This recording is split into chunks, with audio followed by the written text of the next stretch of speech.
Louvado seja o nome do nosso Senhor e Salvador Jesus Cristo. Em cima desse hino que nós lemos, o cantor faz uma menção de um versículo bíblico que está em Hebreus, capítulo 9, versículo 27, que diz assim: é ordenado aos homens que morram uma só vez, e depois disto vem o juízo. Queridos irmãos, eu quero, em cima desse versículo bíblico, trazer uma palavra rápida aos nossos corações, mas uma palavra de verdade, uma palavra de amor. O pai que ama, ele também deve falar ao filho a verdade de como andar na vida, de como viver a vida. E a vida tem coisas boas, mas também tem muitos perigos. E o maior perigo, falado pelo próprio Senhor Jesus Cristo, é quando alguém despreza a salvação. Porque nós temos aprendido que a salvação que Jesus Cristo veio trazer não é a salvação das enfermidades, não é a salvação da pobreza, não é a salvação do casamento. Quantas pessoas que já aceitaram a Cristo e continuam enfermos? Quantas pessoas que aceitaram a Cristo e têm problema familiar? Quantas pessoas que aceitaram a Cristo e ainda vivem pobres? A salvação, a princípio, não foi para essa matéria. A salvação, segundo a Bíblia, em João, capítulo 3, versículo 16, diz que Deus amou o mundo de tal maneira que deu o seu Filho unigênito, para que todo aquele que nele crê não pereça, mas tenha vida eterna. O que significa este perecer? Não pode ser uma referência à morte física, porque todos que aceitam a Jesus estão morrendo. Desde a época de Cristo, os apóstolos estão mortos. Este perecer, logo, não é o perecer da morte física, é uma morte ainda mais terrível, que a Bíblia chama de segunda morte, a morte eterna. Jesus Cristo veio para nos salvar da morte eterna, da separação eterna. Por isso que hoje eu quero falar em rápidas palavras sobre a punição eterna. Um pregador amado entre diversas denominações, entre diversas igrejas, dizia que uma das maiores necessidades atuais é a restauração da verdadeira fé nas palavras de Jesus Cristo acerca do inferno. Quanto mais desaparece o temor do castigo eterno, tanto mais cresce o homicídio, a bebedice, o adultério, o roubo e outros pecados. O número de suicídio é cada vez maior.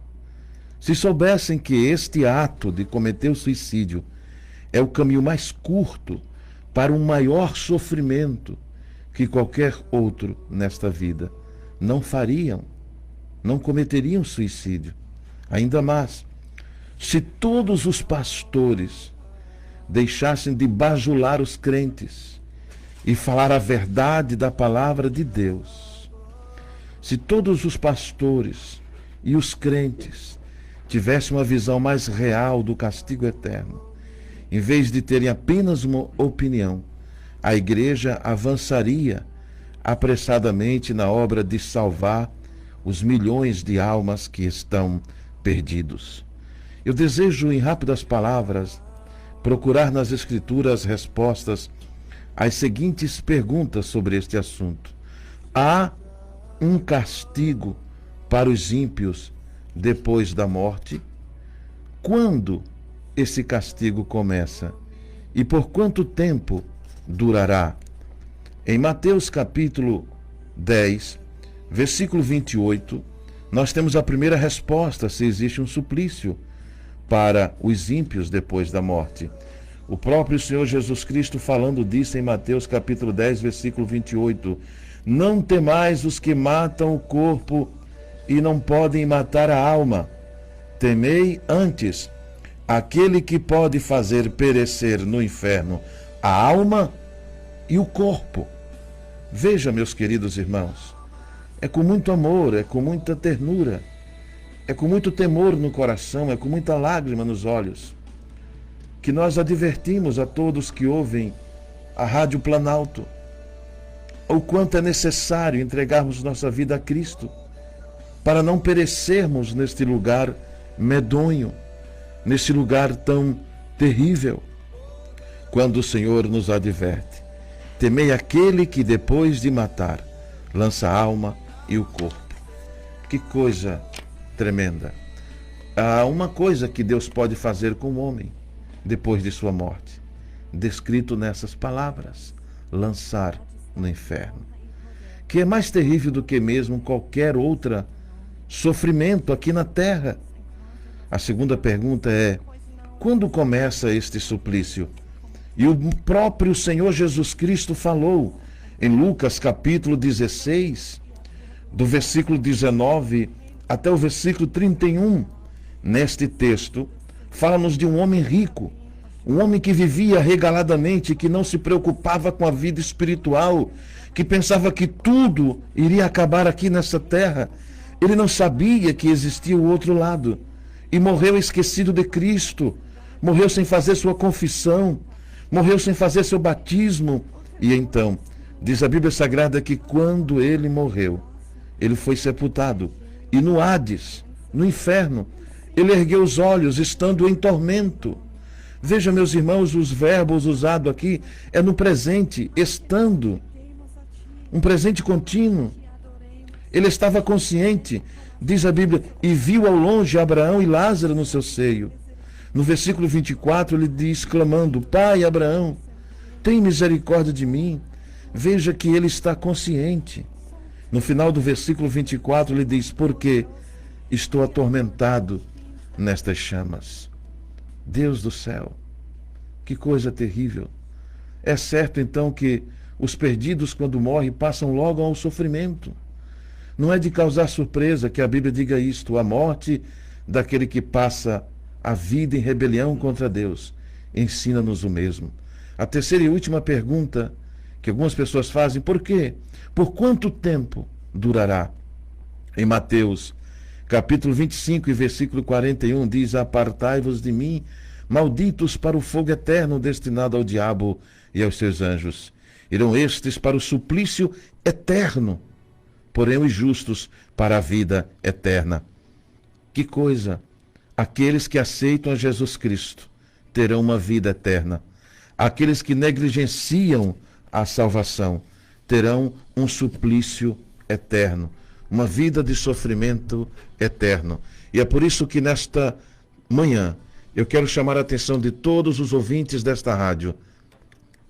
Procurai salvar a vossa alma.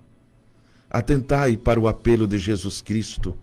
Ouvi o chamado de Cristo para a tua salvação, para a salvação da sua alma, da sua família, da sua casa. Escute, não endureça o seu coração. Dê ouvido à voz do Espírito Santo e seja salvo você e a sua casa. Hoje à noite nós estaremos dando início à nossa campanha Projeto Natanael. É uma campanha de oração, é uma campanha de jejum em prol da nossa família, porque nós estamos cansados de pregações bonitas, nós estamos cansados de palavras que elogiam o ego das pessoas. Nós queremos demonstrar que a Nação Madureira é uma igreja que ama, que está preocupado com as almas, que está preocupado em pregar a verdade, em falar somente a verdade. Por isso você é nosso convidado para estar conosco nesta noite. Aleluia. Deus querido, toca no coração desta pessoa. Toca no coração desta pessoa. Faz ela se preocupar com a sua vida, com a sua alma.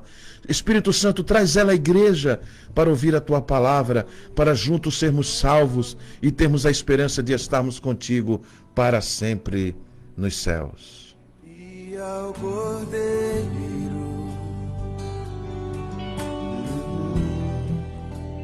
seja o E nós vamos ficando por aqui, né, Vitória? Domingo que vem estamos de volta, se Deus permitir. Amém.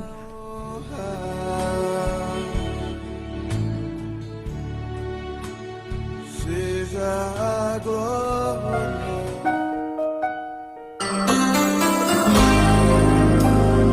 Você acabou de ouvir o programa Deus Fala Comigo. Programa este da Igreja Evangélica Assembleia de Deus, Ministério de Madureira. Deus Fala Comigo.